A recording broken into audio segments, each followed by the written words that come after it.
Hello guys, চলে এসেছি দুপুরে লাঞ্চ নিয়ে। চলো লাঞ্চে কী কী বানিয়েছি তোমাদের সাথে একটু শেয়ার করে দিই। লাঞ্চে আছে সাদা ভাত আর গামলি গরম গরম, তার সাথে আছে স্যালাডে পেঁয়াজ শসা, এটা আছে বেগুন ভাজা, তার সঙ্গে ডিম পোচ একটা আছে, আর এটা আছে ডিমের তরকারি আলু দিয়ে কষা কষা গায়ে গায়ে করেছি, আর এটা হচ্ছে ফুলকপির তরকারি মটর দিয়ে লাল লাল একদম গায়ে গায়ে শুকনো শুকনো করেছি। তার সঙ্গে আছে দলিয়ার খিচুড়ি।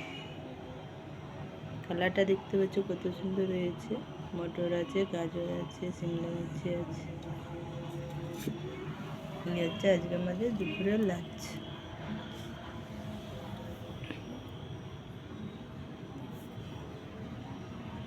তোমাদের লাঞ্চে নিমন্ত্রণ, চলে আসো সকলে।